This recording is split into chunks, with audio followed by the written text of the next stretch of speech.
That morning, the light from the crystal chandeliers in the Grand Meridian lobby spilled across the Italian marble, as if determined to flaunt an undying luxury. But beneath the sheen, an empire was teetering. "Sir, we have a problem. A very big problem." The words trembling on Rebecca Holt's lips echoed into the open air. Not from a sealed boardroom, but from the grand lobby where hundreds of eyes were waiting. $200 million, the entire lifeblood of Caldwell Enterprises, was melting away before them, like blood seeping across white stone. The interpreter had disappeared, by chance, and yet so conveniently. Hiroshi Tanaka, Japan's most powerful investor, stood there like a statue, his deep eyes betraying no emotion. And in that moment, the silence became a death sentence hanging over the entire corporation. Sean Caldwell, the young director who had inherited a fractured legacy from his parents, felt layers of his confidence and honor falling away. The executives around him were no better than rats on a sinking ship, eyes darting, searching for exits. Rebecca whispered, as if clinging to the edge of a cliff, "We need a miracle, or the company dies today." And then the impossible happened. A voice rose from where no one expected, not from legal counsel, not from the VP of finance, but from the shadows where invisible people did the unnoticed work day after day. "Excuse me, I can help. I speak Japanese." Time froze. Every heartbeat slowed. The world tilted as every gaze converged on a woman pushing a cleaning cart, her hands still carrying the scent of bleach. Sean Caldwell was stunned. He no longer saw the cart, nor the plain uniform, only the face that had haunted him for 10 long years. Mary Johnson. The woman his family had ruined. The woman he had loved but lacked the courage to protect. The mother of a child who never took its first breath, because money can buy even the death of innocence. Mary stood only a few steps away, close enough to whisper words that could end his career in a blink. "Remember me. Remember what you did," her eyes seemed to say. But instead of demanding vengeance, Mary turned toward Tanaka and bowed with a grace no executive in that lobby could match. Japanese flowed from her lips, smooth, precise, steeped in culture. "Sir, silence is not failure. Silence is where truth begins to bloom." For a flicker of a second, respect crossed Tanaka's seasoned face, a thing no millions Sean had spent that morning could have purchased. And a bitter paradox flooded Sean Caldwell's chest. The one woman with every reason to watch him fall was the very person reaching out to save him. To understand why a cleaning woman could stand in that grand, glittering lobby and calmly rescue $1 billion deal, we must turn back the clock 2 decades to a small apartment in Osaka. Within its narrow but warm walls, an 8-year-old girl once learned how to find strength in silence. Back then, Mary was not the Mary of the Grand Meridian. She was only a lost child drifting through Chicago's foster system, one name among thousands of files, easily forgotten like a petal carried away by the wind. But fate placed her on a different path when a Japanese woman, Aiko Nakamura, appeared. Aiko did not see a damaged child. She saw a raw gem covered in the dust of neglect. She brought Mary to Japan as if to return a seed to the soil where it was meant to grow. In silence, truth blossoms like cherry petals. Aiko would whisper in Japanese as her thin hands brushed strokes of calligraphy across white paper.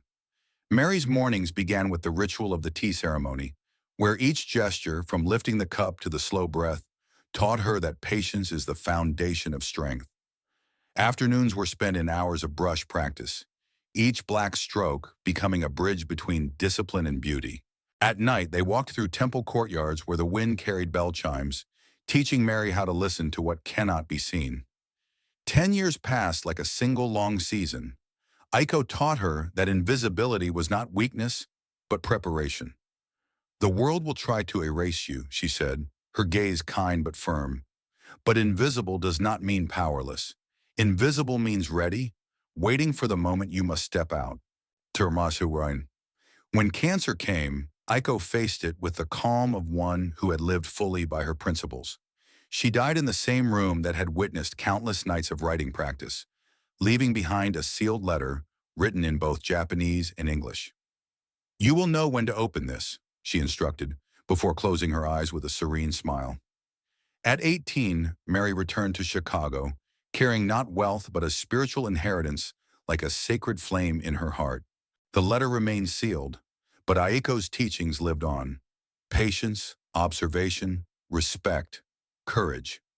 In the quiet years of scrubbing corridors and arranging flowers at the Grand Meridian, Mary did more than work. She watched.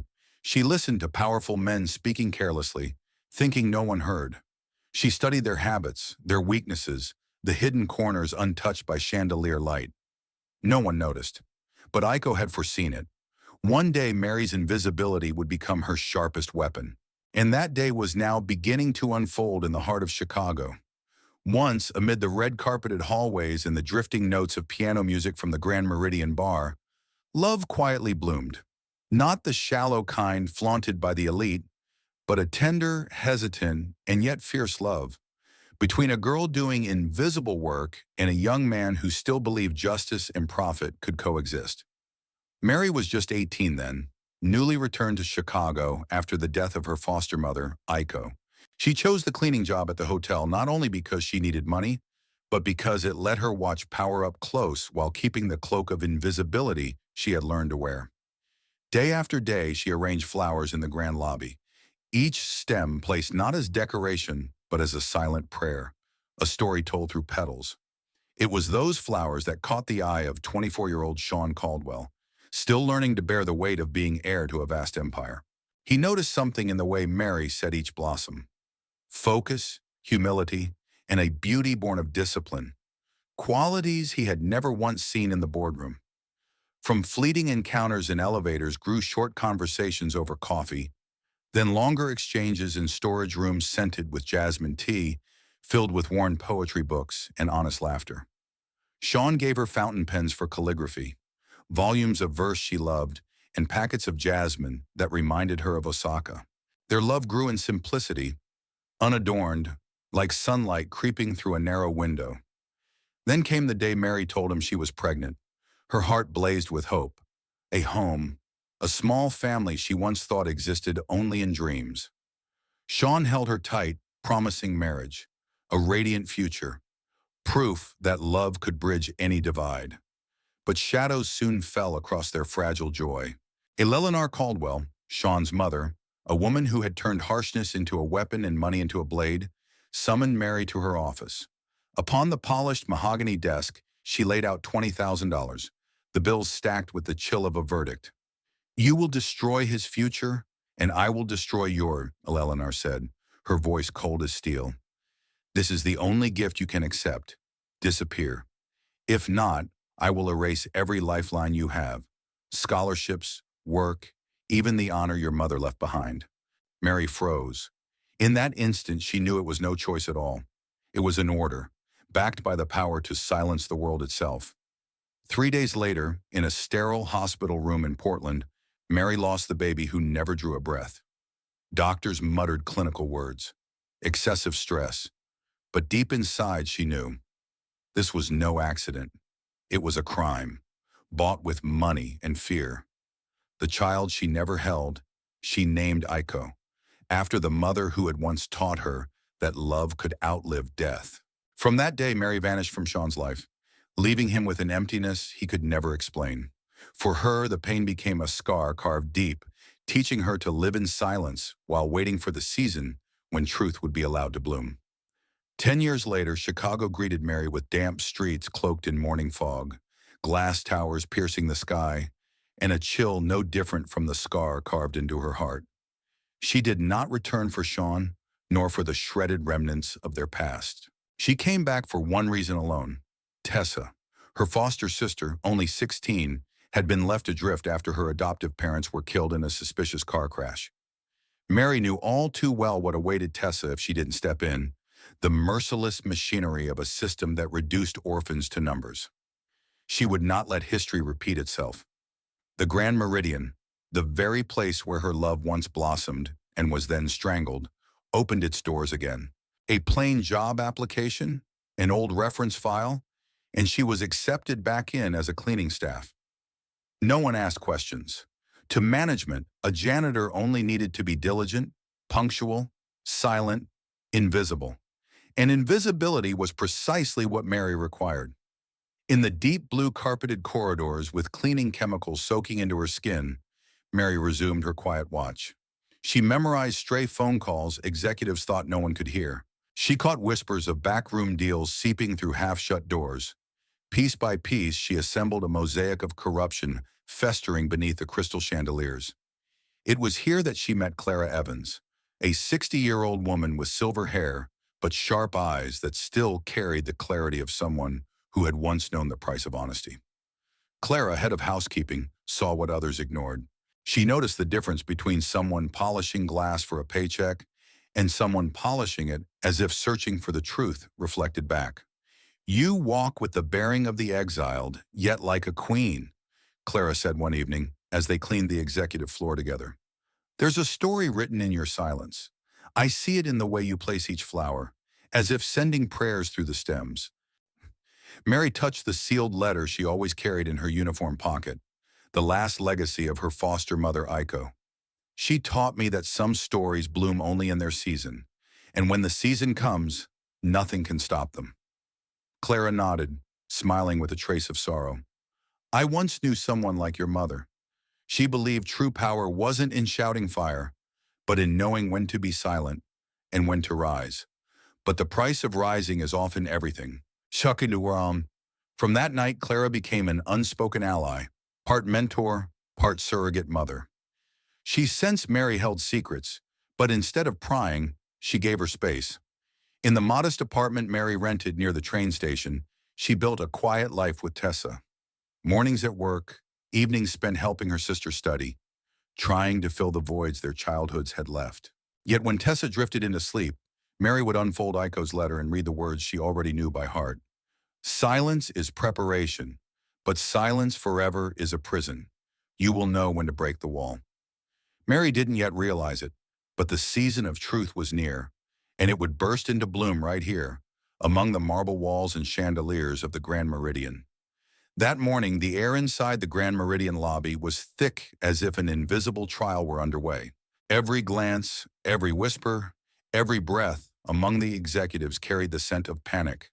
The $200 million deal with Tanaka Global, the lifeline of Caldwell Enterprises, was on the brink of collapse. The interpreter had suddenly fallen ill, vanishing as if by design. Rebecca Holt, now vice president, grew pale, her voice splintering. "Call everyone, the embassy, the universities, anyone who speaks Japanese. This deal cannot fail. My career cannot fail." But on a Sunday morning in Chicago, finding a language expert on demand was nearly impossible. Minutes dripped away like sand in an hourglass, marking the slow death of an empire. Meanwhile, Hiroshi Tanaka sat with perfect composure. He was in no hurry, felt no need to prove anything. A man who had built a trans-Pacific empire, he knew a truth. The greatest negotiations are carried in silence, where the weak minds expose themselves.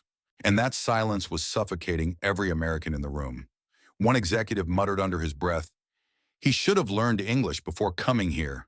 We're the ones doing him a favor." A few hesitant nods followed. Others kept their heads down, drowning in the fear of losing their bonuses. And then Sean Caldwell appeared. The elevator doors slid open. Out stepped a 34-year-old man in a tailored suit, dark hair streaked with gray, his face etched with success and authority. He was no longer the young man who once held a trembling cup of jasmine tea in a storage room with Mary. Yet in his eyes straining to mask their weight, still lingered the trace of a boy who once believed in love and justice. Mary saw him, and time shattered inside her chest. Years of buried memories, nights spent alone, came rushing back like a storm. She saw again his broken promises, the cold hand of Eleanor with her stack of blood-stained bills, the sterile hospital where her dream died before birth. Sean, catching sight of Mary, looked as if struck by lightning. His eyes widened in horror, then faltered. Amid the perfume and crystal glow, memories of their secret love, of the unborn child, came flooding back. He tried to hold the posture of a CEO, but his heart was breaking apart. Rebecca, nearly shrieking in desperation, scrambled for control, but Mary heard the echo of Aiko's voice within. "Silence is preparation, but action is the purpose." She stepped forward, her voice cutting through the chaos like a blade. I can help. I speak Japanese. The room froze. Rebecca shot her a daggered glare, hissing through clenched teeth. Mary, get back to your work. This is no place for a maid. But Tanaka had already noticed. Mary's bow was not the casual nod of an American, but the precise, reverent gesture of someone steeped in Japanese culture. Respect flickered in his eyes. Sean's throat tightened. Finally, he said hoarsely, let her try. Rebecca looked as though she had been slapped in front of everyone, but she had no choice. Mary stepped forward, and as her Japanese words flowed, gentle as running water, she began to restore the heartbeat of the deal. Sir, silence is not surrender. It is the soil where truth begins to bloom. The Japanese man's lips curved into the faintest smile. The entire lobby held its breath, and in that instant, a cleaning woman, the invisible one, became the axis upon which an empire turned. That night, after the polite applause and champagne had dissolved into the hotel's marble corridors, Mary returned to her old cleaning cart.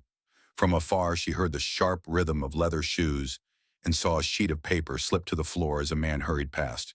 Victor Lang, vice president of Caldwell Enterprises, a man hailed as a deal-making genius, though to Mary he looked more like a predator than a leader. She bent down and picked up the fallen document. A red stamp glared across the header. Clarin Technologies, Confidential Strategic Partnership Agreement. Clarintech, a name synonymous with corruption, industrial espionage, market manipulation. Why was such a document in Victor's possession at the very moment Tanaka was negotiating?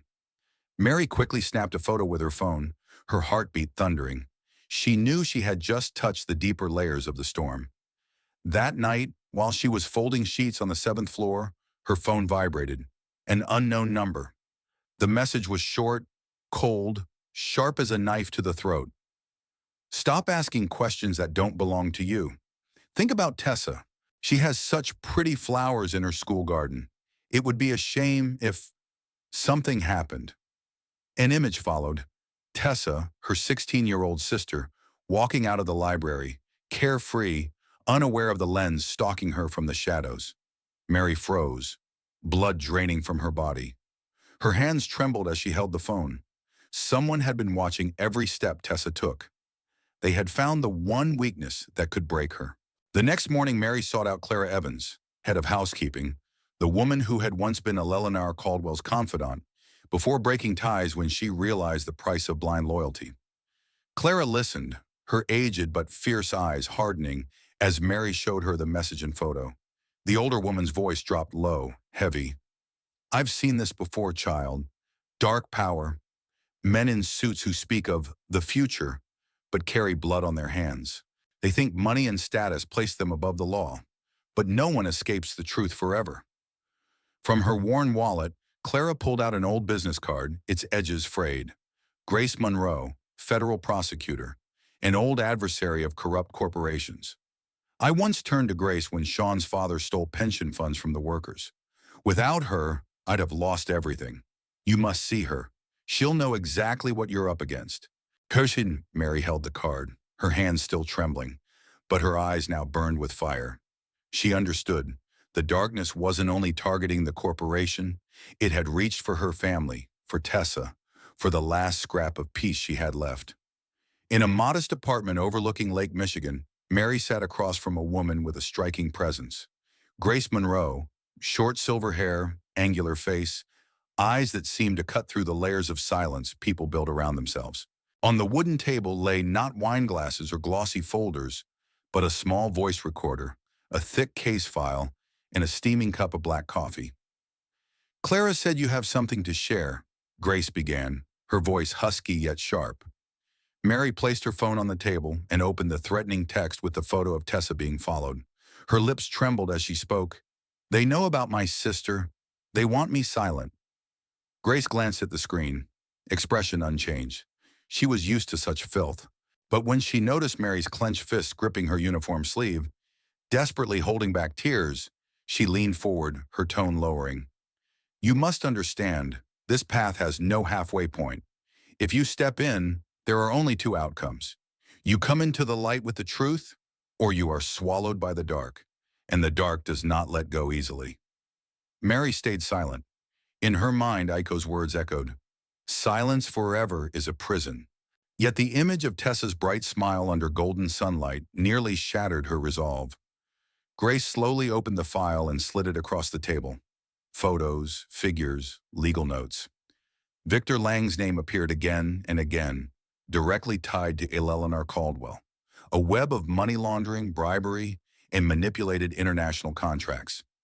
"You have a chance," Grace said, "but it's also a burden. With the documents you hold, and with what I've gathered, we can expose the system. But you will become their target. They'll smear you, threaten you, even destroy you. So, Mary, the question is, will you let the truth live?" Mary bowed her head, fingers brushing the sealed letter from Aiko that she always carried in her pocket. Black ink words resurfaced in her memory. "You will know when to break the wall." The room was so silent that the ticking of the clock was loud. Mary drew in a deep breath, gathering every ounce of pain and solitude she had carried for years. "Silence already cost me my child," she whispered, voice cracked but firm. "I won't let it take my sister too." Grace nodded, her eyes softening, as if witnessing a warrior awaken. "Then from this day, you are no longer Mary the Invisible Maid. You are a witness. You are the key to bringing back the light." In the days following her meeting with Grace, Mary lived like a taut string ready to snap. Outwardly, nothing changed. She still polished the gleaming mirrors, folded towels with precision, and moved silently through the hotel's corridors. But inside, her heart pounded with fear. Every morning when Tessa left for school, Mary prayed her sister would return home safe. Then fear turned into reality. One evening, Tessa did not come home. Her phone went dead. Mary sprinted across familiar streets, called the school, the library, everywhere. Finally, a single message arrived, void of warmth. "You chose the light. We chose the dark. Tessa is with us." Attached was a photo, Tessa bound to a wooden chair in a dim room, a weak bulb dangling above her head, eyes blindfolded, hands tied behind her back. Mary collapsed onto the pavement, knees smashing against the cold concrete. Her heart tore apart. Every philosophy, every teaching about truth, dissolved into a scream from her soul. "Give me back my sister." Shorten. The next morning, she still went to work at the Grand Meridian. Her steps dragged, her eyes hollow from sleeplessness. And that was when Rebecca Holt struck. In front of dozens of staff during the morning briefing, Rebecca pointed at Mary, her voice like a whip. "Who do you think you are? A cleaning girl meddling in the company's affairs? Everyone here should know. She is nothing but our shame." Scattered laughter, averted eyes. Humiliation wrapped around Mary like chains. But she did not respond. She had long learned, silence can be a weapon when your enemy only knows noise. Before Rebecca could deliver another lash, Clara Evans rose. The elderly woman's voice trembled with age, but her eyes were steady. "Enough, Rebecca. We don't crush a human being to protect a chair of power. I've seen Mary do more to save this company than the board ever has. She deserves respect, not disgrace." The room fell silent. Clara's words became a mirror, reflecting everyone's cowardice. Rebecca flushed, faltered, but said no more. Mary gave Clara a small nod, her gratitude unspoken but profound. That night, Mary's phone rang again. A man's coarse voice hissed through the darkness. "Last chance.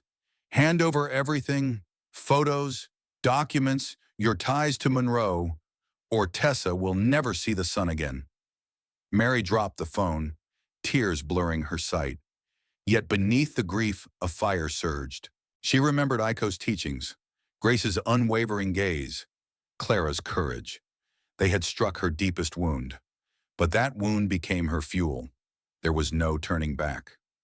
The storage room in the Grand Meridian's basement was silent, lit only by the harsh glare of a flickering fluorescent bulb, the air heavy with the smell of old paper. Mary stepped inside, clutching the key Clara had given her.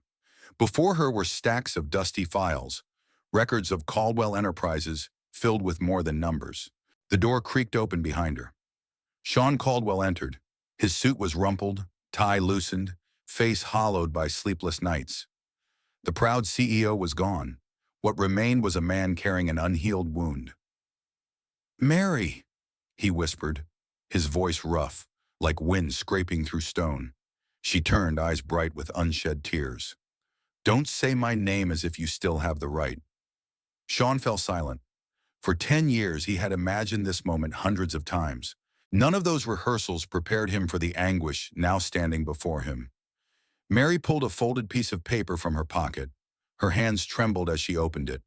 Faded ink, blurred by old tears, revealed words she had once written during her pregnancy. "Her name will be Aiko." Sean staggered back, clutching the table for support. "Aiko, my God, you were pregnant?" "Once," Mary said, her voice sharp as steel, though her eyes glistened. "A life that existed. An angel we both failed to protect. They took her from me, with money, with threats. And your silence, helped them commit the crime." Sean buried his face in his hands, shaking. "I didn't know. My mother, she told me you left, that you chose to disappear." Mary cut him off, her voice breaking. "No, Sean. I was forced, threatened, erased. My child, our child, died in the dark without a single cry. I named her Aiko, after the woman who taught me truth would bloom one day. But Aiko, my daughter, never had the chance to bloom." Tears streamed down Sean's face. He looked at Mary, desperate to grasp what was lost. "If I had known, I would have." "Enough!" Mary raised a hand to stop him. "I don't need your if-onlys. I need you to face the truth, to understand that your silence, this company's silence, killed more than my child. It killed justice itself." She took out Aiko Nakamura's letter and placed it before him. The paper was yellowed, but the ink still bold. "Forgiveness is not surrender. Forgiveness is choosing to act so tragedy will not repeat." Mary's gaze pierced him, sharper than any blade. "I don't ask for your love. I ask for justice. If there's anything left of the father who lost a child, then stand with the truth, even if it tears your family apart." Sean stayed silent for a long time. Then, for the first time in years, he bowed his head and wept like a child. In that cold basement, among forgotten files and dusty shelves, the truth finally broke through, like a knife slicing the velvet curtain of power, revealing wounds that had never healed. The boardroom at Caldwell Enterprises was a cathedral of power, polished mahogany tables stretching like a battlefield, walls lined with oil portraits of past magnates, and windows overlooking the city skyline. But on this morning, the atmosphere was less like strategy and more like trial. Victor Lang sat confidently near the head of the table, his cufflinks gleaming, lips curled in a smirk. Beside him, Eleanor Caldwell, impeccably dressed, her diamonds catching every ray of light, sat like a queen on her throne, her presence colder than the glass towers outside. Mary entered with Grace Monroe at her side. The sight of a maid walking into the sanctum of executives sent ripples of shock across the room. Some chuckled under their breath. Others exchanged confused glances. Victor sneered, leaning back in his chair. "What is this circus? We don't allow housekeeping staff to interrupt billion-dollar meetings."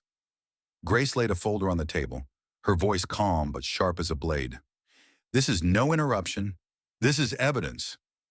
The room stiffened. Grace flipped open the folder, revealing photographs, contracts, and a recorded transcript. Her words cut through the air like thunder. "Victor Lang has been colluding with Clarin Technologies, signing secret agreements to siphon Caldwell funds, laundering money, and positioning himself to seize control once this company collapses.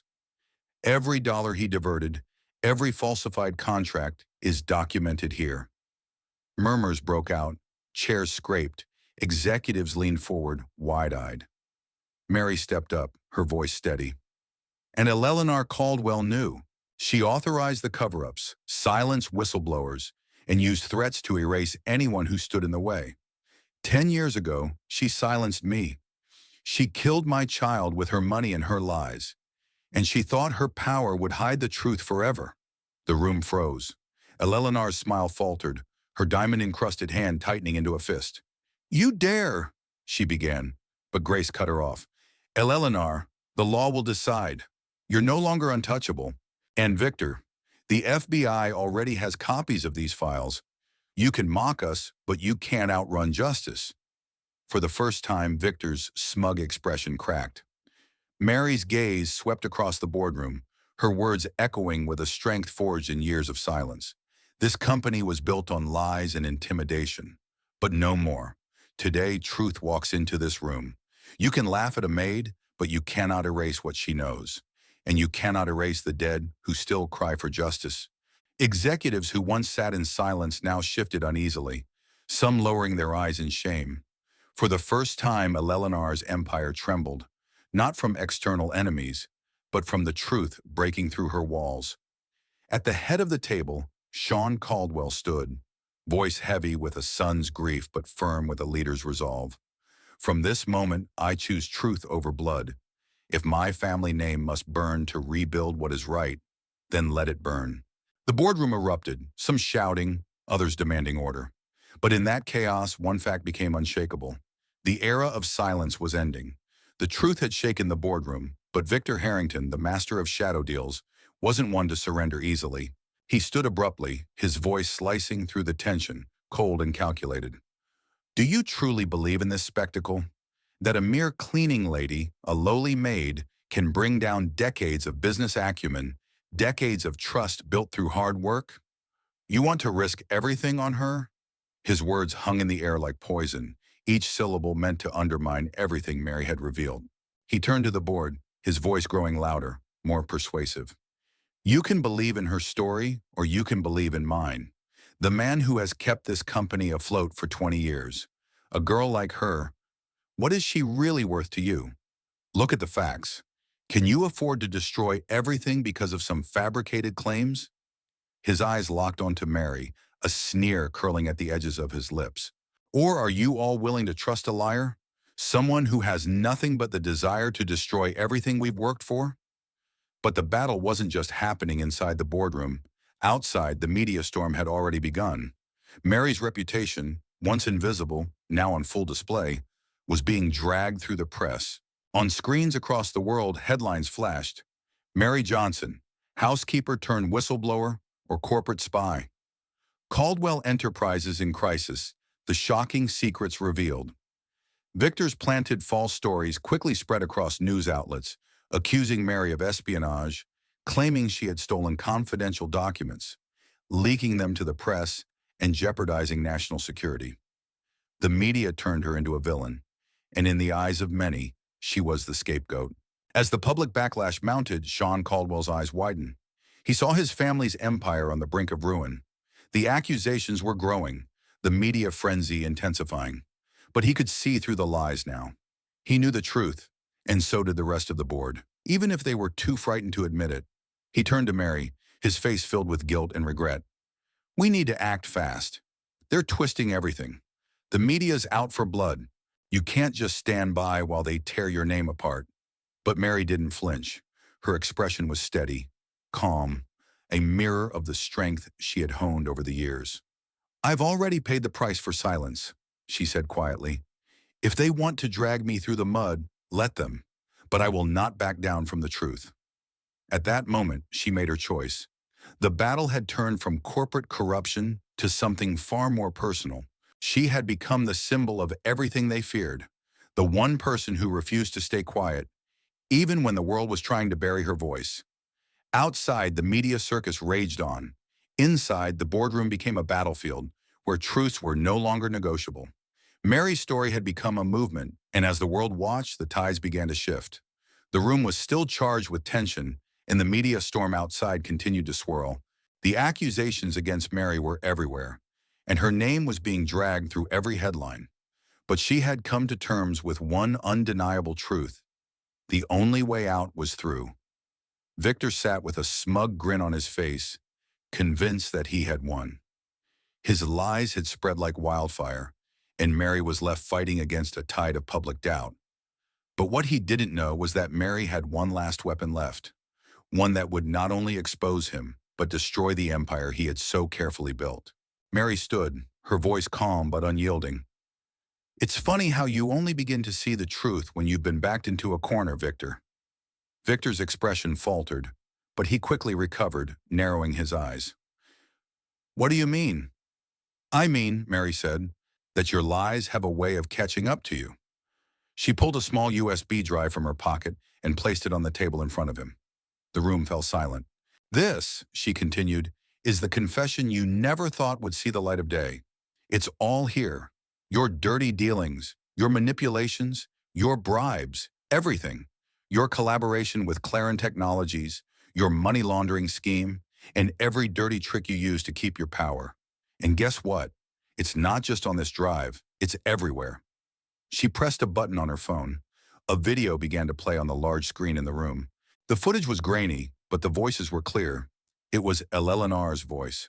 I've been covering for Victor for years. I've protected him while he made deals with Clarin Tech, knowing full well the cost of it. We've both profited from the manipulation, from silencing anyone who stands in our way. The room was in shock. Victor's face went pale as the confession continued to play. Then another video. Rebecca Holt. I never wanted to get involved in all this, she said in the video, her voice shaky. But Eleanor, she pressured me into covering up the company's wrongdoings. I regret it every day, but I didn't know how to escape. It's all falling apart, and I'm not the one who should take the fall. The room was still. Victor was now visibly sweating, his fingers trembling. Grace Monroe, who had been quietly observing, leaned forward. You see, Victor, when you build your empire on lies, there's always someone waiting for the right moment to expose you. And that moment is now. Mary's gaze was unwavering as she looked at him. Your empire is crumbling, Victor, and there's nothing you can do to stop it. Victor, his face a mixture of fury and desperation, stood up. This isn't over. I'll destroy you. You think you've won, but you're just a pawn in this game. Mary met his gaze with unflinching determination. You're right about one thing. This isn't over, but it's your endgame, not mine. With that, she turned to the room and addressed the board. The truth has been exposed. I've given you the evidence. Now it's your turn to choose. Do you want to stand with a man who has built his success on lies? Or do you want to rebuild this company on transparency, justice, and integrity? The room was silent for a long moment before, one by one, the members of the board began to speak up. The tide was turning. Victor's world was collapsing, and there was nothing he could do to stop it. The confessions had shaken the boardroom, but just as the truth seemed to be gaining traction, a new nightmare unfolded. Mary had barely begun to process the cascade of victories when her phone rang. The number was unfamiliar, but her heart skipped a beat when she saw the message. The image was clear. Tessa, her 16-year-old sister, bound to a chair in a dark room. Her eyes were wide with fear, and her hands were tied behind her back. The message that followed was chilling. You've chosen the light. Now we choose the dark. Tessa is ours. Mary's world stopped. Her knees buckled and she dropped to the pavement, her hands trembling as she stared at the screen. The truth had always been painful, but now it was personal. Her sister was in danger, and the threat was real. Sean, who had been at her side, saw the horror on her face. He grabbed the phone from her shaking hands.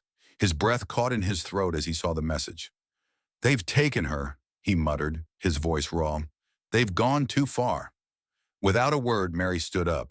There was no hesitation in her movements. She had spent years preparing for this, waiting for the moment when she could no longer be silent. This was that moment. They were not dealing with a company anymore.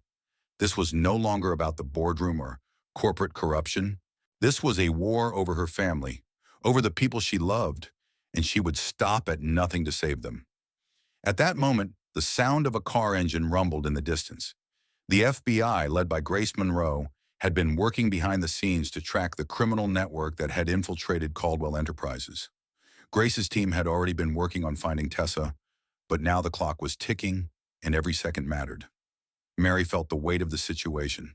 She couldn't afford to wait any longer. Let's go, she said to Sean, her voice low but firm. We're going to get her back. As they rushed to the waiting vehicles, Mary's mind was sharp, focused. She had never felt more determined in her life. This wasn't just a battle for the truth anymore. This was a fight to save her sister. The convoy sped through the night, lights flashing, sirens silent but urgent. The warehouse where Tessa was being held was on the outskirts of the city, a forgotten place, abandoned and dark. When they arrived, the air was thick with tension. Mary felt her heart racing as the FBI team surrounded the building, taking positions. There was no turning back now. This was it, the final confrontation. Mary's thoughts flashed back to everything she had been through, every hardship, every loss, every moment of silence she had endured. She had fought for justice, for truth, but now in the face of danger, it was her family that she was fighting for. As the FBI team breached the door, the sound of a gunshot rang out. Mary's heart stopped as she heard Tessa's terrified scream. Without thinking, she sprinted forward, moving with a speed she didn't know she had. Inside, chaos unfolded. Men with guns stood between her and Tessa, but Mary's focus was unshakable. She pushed forward, her voice steady as she called out for Tessa. "Tessa, I'm here! You're safe now!" And then, in the midst of the chaos, she saw her sister, frightened but alive, tied to a chair in the center of the room. Mary's heart broke, but she didn't stop. She reached Tessa, cutting the ropes that held her in place. "Tessa, we're getting out of here. I won't let them hurt you," Mary whispered, her voice full of love and determination. The FBI team quickly moved in, arresting the kidnappers and securing the building. The operation had been swift, but Mary only cared about one thing. Her sister was safe. As they made their way out of the warehouse, Mary's phone buzzed again. This time it was a message from Grace. "Victor and Eleanor are in custody. The case is moving forward. We'll make sure the truth is heard." Mary let out a long breath, feeling the weight lift from her shoulders. It wasn't over yet, but it was a victory. As they drove away, Mary looked at Tessa, who was still in shock but beginning to calm down. She reached out and squeezed her sister's hand. "We're okay now, Tessa. We're okay." The night was thick with tension as the convoy sped toward the abandoned warehouse on the outskirts of Chicago. Mary's heart raced, but she felt a steady determination coursing through her veins. This wasn't just another corporate battle. This was the fight for her family, for her sister's life. The warehouse loomed ahead, dark and foreboding, a silent testament to the criminal activities that had been taking place under Caldwell Enterprises' nose. The FBI team was ready, their strategy clear: get in, secure the hostages, and arrest the criminals. But Mary had one goal in mind: rescue Tessa. As they approached the building, the sharp sound of tires screeching against the pavement echoed through the night. The FBI agents moved quickly into position, their silent, practiced movements betraying the gravity of the situation. Mary was ready to move, but she was determined to stay calm. Every step mattered now. The team breached the door. In an instant, shots rang out, but Mary was too focused on her sister to think of anything else. She pushed forward through the chaos, her voice calling out, "Tessa, I'm here!" The sound of her sister's name seemed to cut through the darkness. And then she saw her, Tessa, terrified but still alive, bound to a chair in the middle of the room. Mary's heart clenched, but she didn't hesitate. She rushed to Tessa, cutting through the ropes that held her sister captive. "Tessa, we're getting out of here.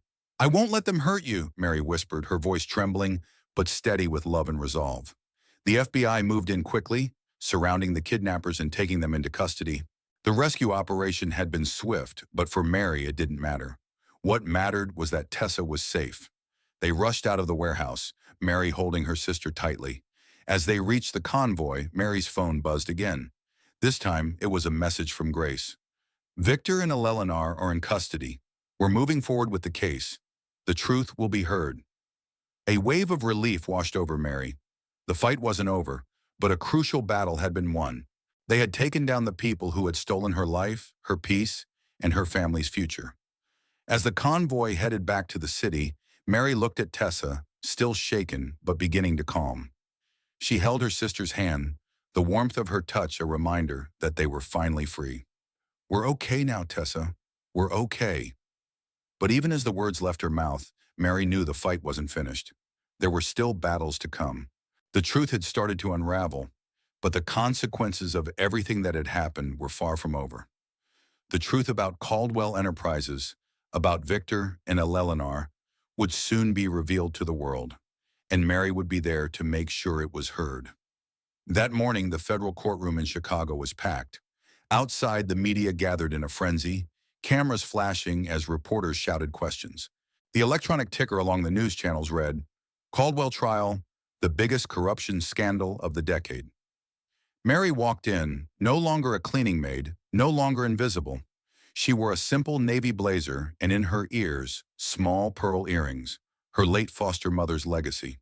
With every step, she carried the weight of thousands who had been silenced. Tessa sat in the back row, her eyes filled with pride and emotion. Victor Lang was escorted in, handcuffed, his face gaunt but still defiant. Eleanor Caldwell, once the powerful matriarch, no longer wore the air of command. Her hair was dull, her face weary, and in the folders on her desk lay letters of confession that left no room for denial. The judge called the court to order. The evidence was overwhelming. Recordings, documents, emails. The corruption that had been buried under layers of wealth and power was now out in the open. But it wasn't the documents that made the case. It was Mary's voice. She stepped up to the witness stand, calm but resolute. Her testimony would seal their fates. Victor Harrington didn't just steal money, she said, her voice steady and clear. He stole the trust of thousands. He took away the futures of those who believed in this company, those who worked tirelessly to make it thrive. And for years, Eleanor Caldwell protected him, turning a blind eye to the lies, the manipulation, and the pain caused by their greed. She paused, her eyes scanning the room. She had nothing to hide anymore. I'm here because my child was taken from me. I'm here because my family was torn apart. But most importantly, I'm here to make sure no one else suffers like I did. Because silence has a price, and I've paid it. The courtroom was silent. Mary's words had struck at the heart of the empire, and in that moment, she was not just a victim. She was the voice of justice. The prosecution presented the recordings of Eleanor and Rebecca's confessions, the emails detailing the money laundering, and the damning evidence of Victor's manipulation of the company's finances. But the truth was undeniable. Mary had exposed them all. In the final moments of the trial, the judge rendered the sentence.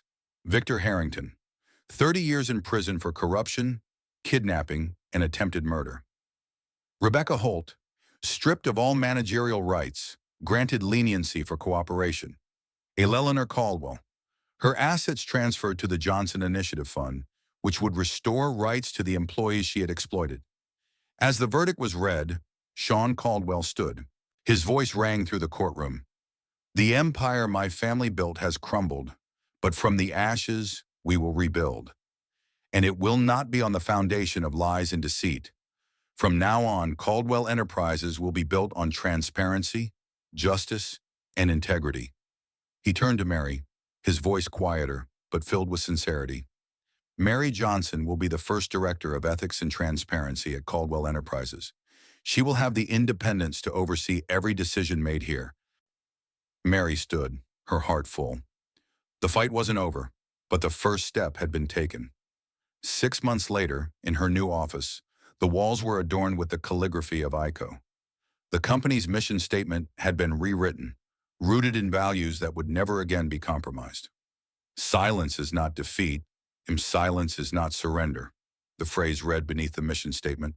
As Mary looked out the window, watching employees leave the building with lighter steps, she whispered to herself, "We've started again, not with power, but with justice."